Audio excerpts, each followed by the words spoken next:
Listen, guys, none of us know what a groyper is.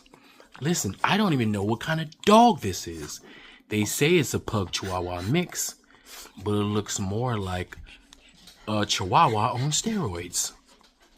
I don't know, you don't know, and we don't know what a groyper is. Now, apparently, Nick Fuentes and Charlie Kirk had a beef. It's that white on white, right on right, alt on alt beef, all right? But we about to go down rabbit holes. We need to figure this shit out because you know we got subcultures. We got how many black subcultures do we got? We know about it. But listen, I've been in the world of white, and they got some subcultures, all right, that will blow your mind. And groypers is one of them. At some point, the extreme left and the extreme right, they come around a circle and they end up right together in this weird primordial mix. And we gonna try to learn some shit today, okay? So without further ado, let's listen to what this lady is gonna tell us. Let's go down this rabbit hole and let's check out this white on white, right on right, alt on alt, racist on racist beef. All right, they got one murk. You got people smoking on Charlie Pack, fucking up people's memorials and shit, straight gangster shit. Well, let's figure out who the players are. Anyway, that's all I gotta say. It's Afro Think Tank. Learn something, teach something. I'm out. We're about to go down a deep, dark rabbit hole. And when I say dark, I mean dark. In order for us to get to a groyper, incel, femboy love, we're gonna have to start at the beginning. First and foremost, who are the groypers? The groypers are a group of far-right extremists who follow Nick Fuentes, who is a far-right extremist. This is the Nick Fuentes that said, "Your body, my choice." They use this image to represent themselves. You may have seen this image on the internet, usually making heinous comments. They are extreme far right, even further extreme than MAGA.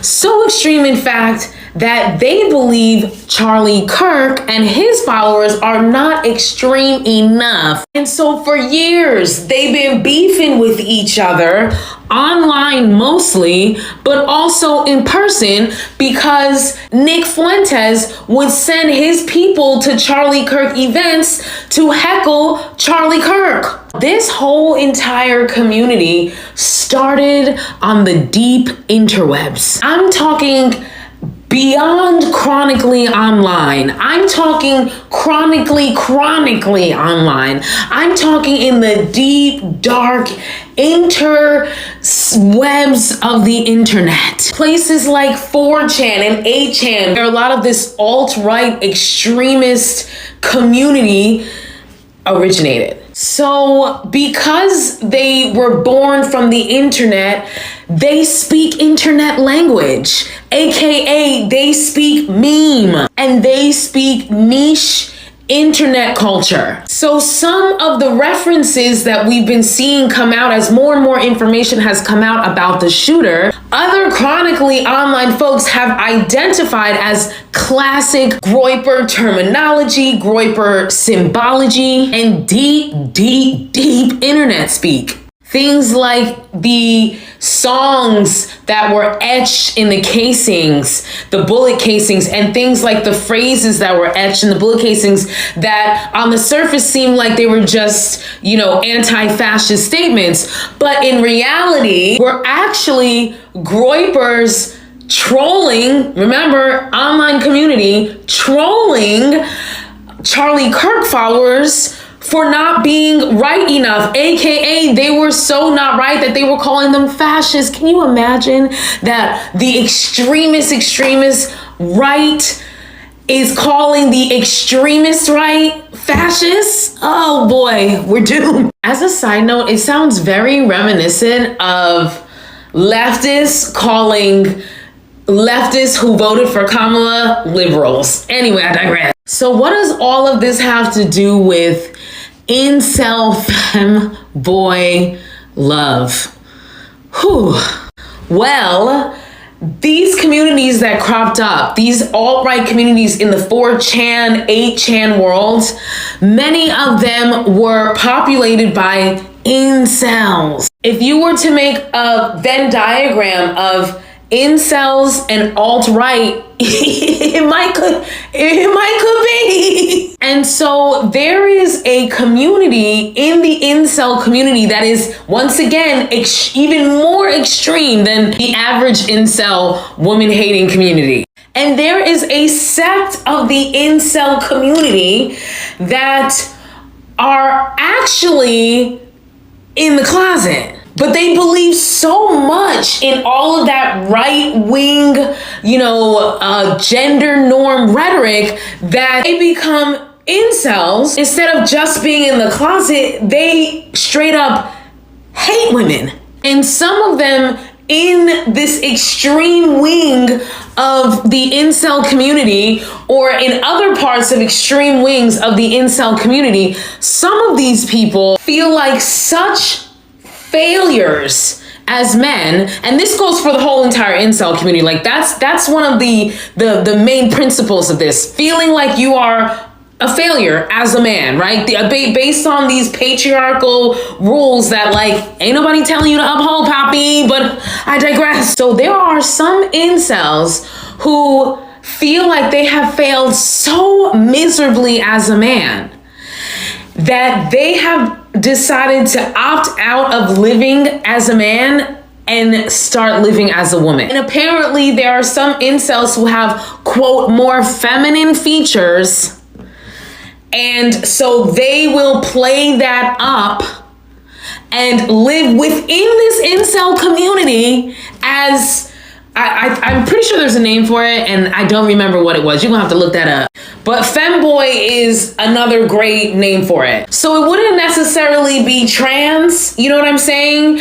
Because the logic behind it is rooted in patriarchal bullshit and the rigid gender norms of conservatism. So basically combine that, right? You have part of the community who are in the closet, and then you have another sector of the incel community who feel so defeated and have such a warped perspective about gender roles, because they also believe that, life is easier as a woman, you can just have guys buying you things.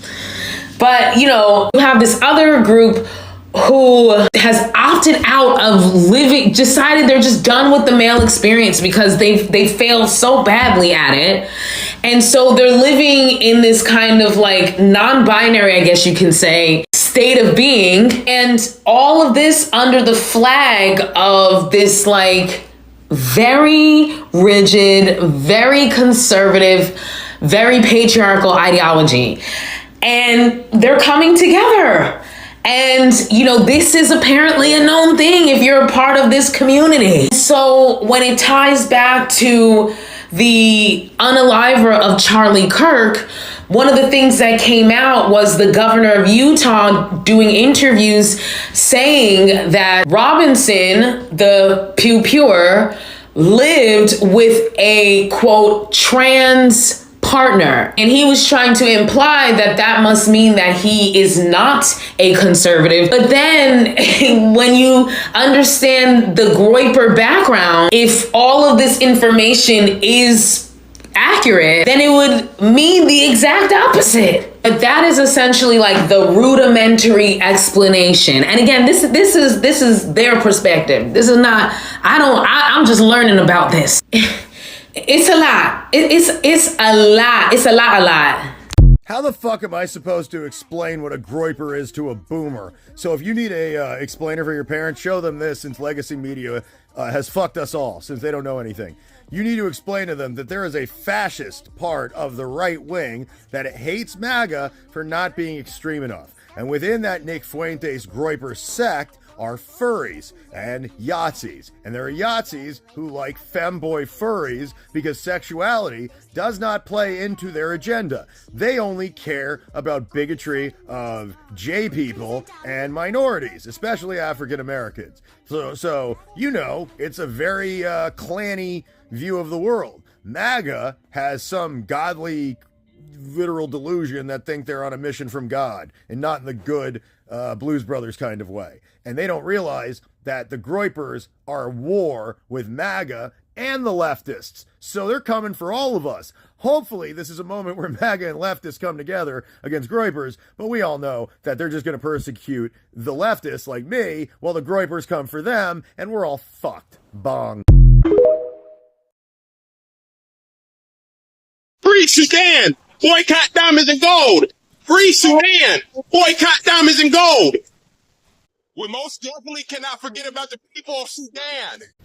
Wait. Before you go, for all my subscribers and philanthropists out there, I'm building a solar power community water bowl system in Nigeria. It's going to cost between $5,000 and $6,000. I'm trying to raise money. If you want to participate and help me build this solar power water system, please donate to the Cash App and put solar water in the notes. Solar water in the notes. I'll put PayPal, Stripe, and Zelle. Anyway, thank you. That's all I got to say. It's Afro Think Tank. Learn something, teach something. I'm out. Thanks for watching Afro Think Tank. Don't forget to like, share, and subscribe. And follow me on Substack and Patreon for more content. Remember, it's Pan-Africanism or nothing.